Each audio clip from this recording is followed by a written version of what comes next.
Muito bom dia para quem é do dia, boa tarde para quem é da tarde, boa noite para quem é da noite. Eu sou o Fábio Naza, apresentador da série Apometria Porque Sim, Apometria Porque Não e da série Apometria Estudo de Casos.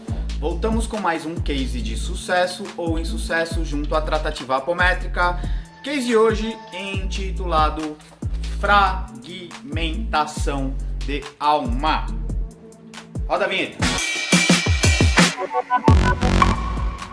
Muito bem, voltamos com mais um case de sucesso, né, Bartô? Ou insucesso junto à tratativa apométrica. Case de hoje intitulado Fragmentação de Alma. Esse case é bastante interessante e ele abre, na verdade, não é bem novos conceitos. O que acontece?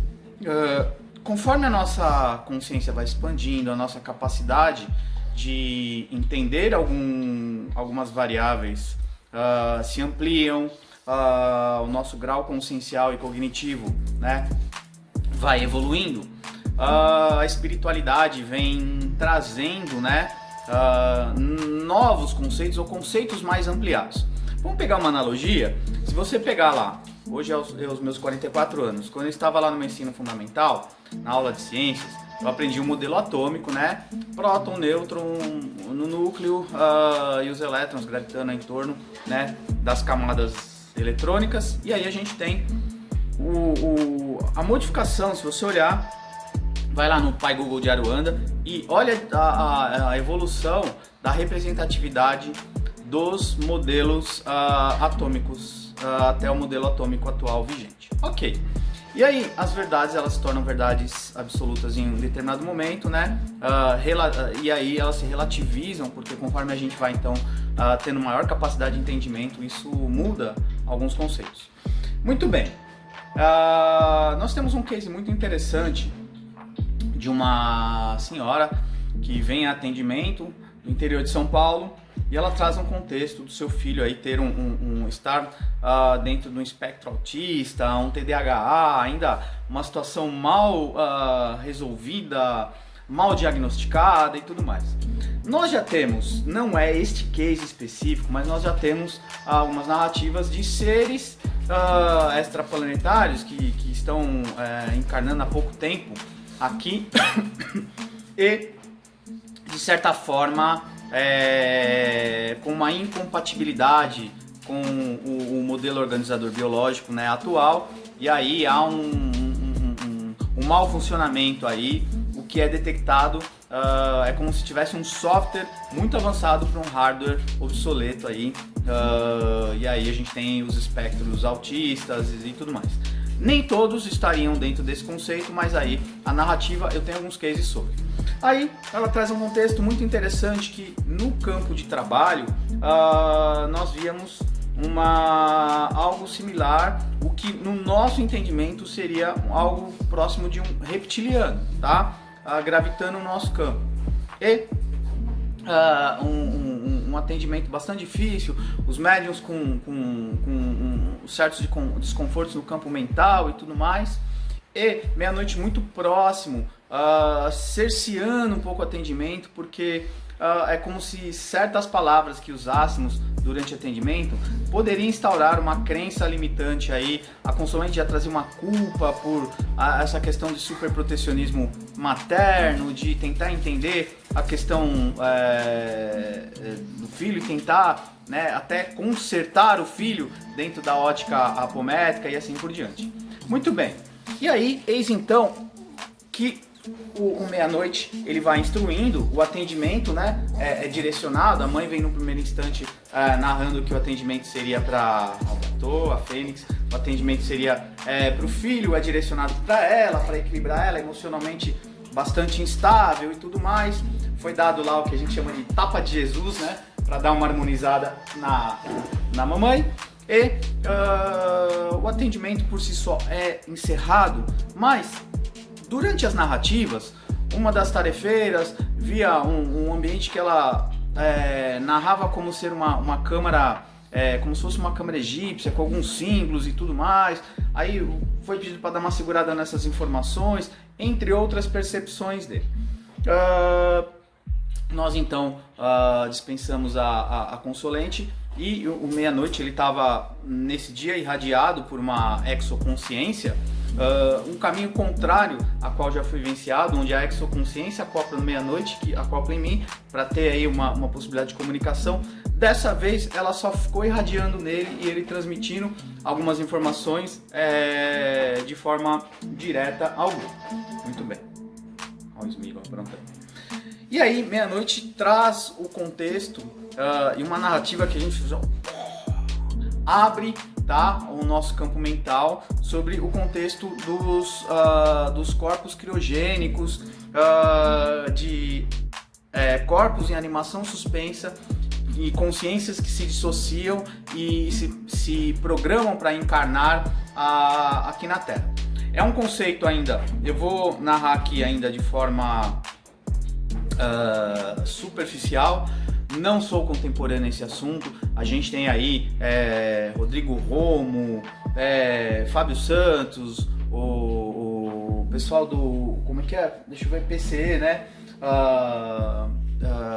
Que estuda bastante sobre essa temática. Existem outras pessoas, o próprio... Ai, me fugiu o nome. O que é explicado então? Esta consciência, tá, faz parte de uma raça de reptilianos albinos, tá? É o que foi dado como nomenclatura para a gente ter uma nomenclatura aí que ficasse próximo do nosso entendimento. Não é uma raça muito comum presente no orbe terrestre e que de certa forma possui o seu corpo em estado de criogenia, numa base, numa nave, num local, tá? Uma espécie de animação suspensa, e sua consciência se dissociou e se fragmentou para vivenciar uma experiência aqui no planeta Terra, na encarnação, no processo encarnatório, na experiência dentro de um corpo humano. Este menino é exatamente isso. Possui um corpo em estado de animação suspensa fora do orbe, com a sua consciência rebaixada, pelo menos o que não foi explicado pela exoconsciência através de seu meia-noite, e um fragmento, como se uma persona dissociada, propositalmente. Na verdade não foi muito propositalmente, tá? Houve aí um processo encarnatório, de certa forma, acidental. Também não quero me aprofundar porque vai dar um nó na cabeça de vocês esse contexto de acidental, não acidental, mas via de regra ele está num corpo limitado, numa família limitada também em alguns aspectos, a qual nós tivemos toda uma cautela, por isso da cautela no atendimento, de esse contexto não dá, se já deu um nó na cabeça de nós, tarefeiros que estudamos e tudo mais, imagina da mãe, né, no contexto, mal entendendo o espectro autista, mal entendendo o porquê dessa experiência, assim por diante. Ó, por falar em serzinho extraplanetário, aqui ó, aqui, My Precious, o Smigol.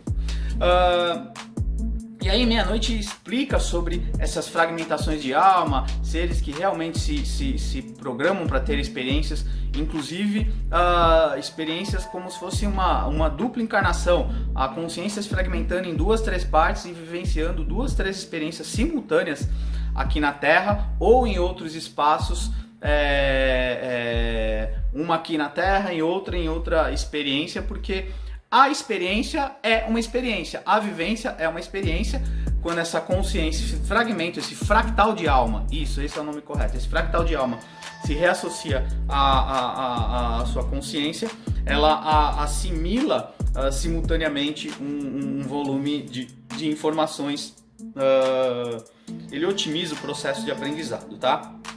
Alguns fazem isso de forma acidental, outros talvez compulsória, a gente não explorou esse espectro, mas talvez sim, e outros de forma premeditada, justamente para experienciar simultaneamente muitas coisas. Então, resumindo, como se o corpo tivesse animação suspensa, né, adormecido ou semiconsciente ou inconsciente em algum lugar, tá?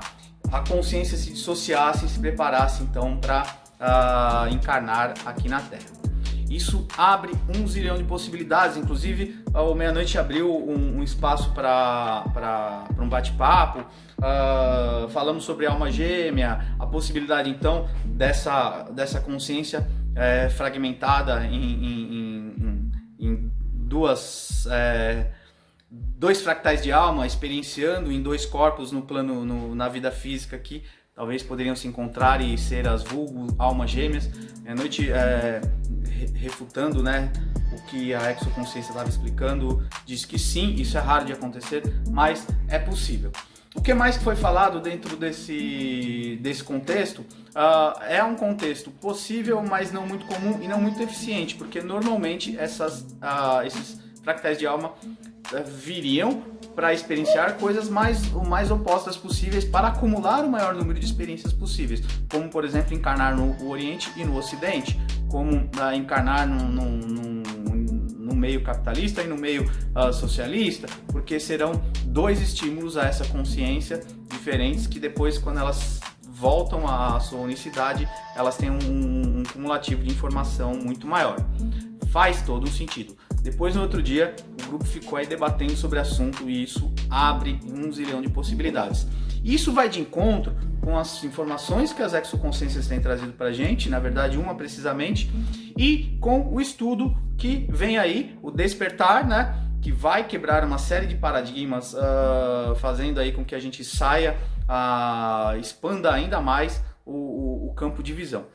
Levando em consideração que já foi dito que nós sabemos de cerca de 7 a 10% do que tem de revelação do plano extrafísico, tudo isso é possível sim, ok? É isso aí, minha gente. Acesse o site www.fabionasa.com.br, outros cases de sucesso ou insucesso junto à tratativa apométrica. Gaia! A Gaia deu chilique aqui. Beijo no fígado e até breve. Curso Alfa Ômega, o Despertar. Beijo, tchau.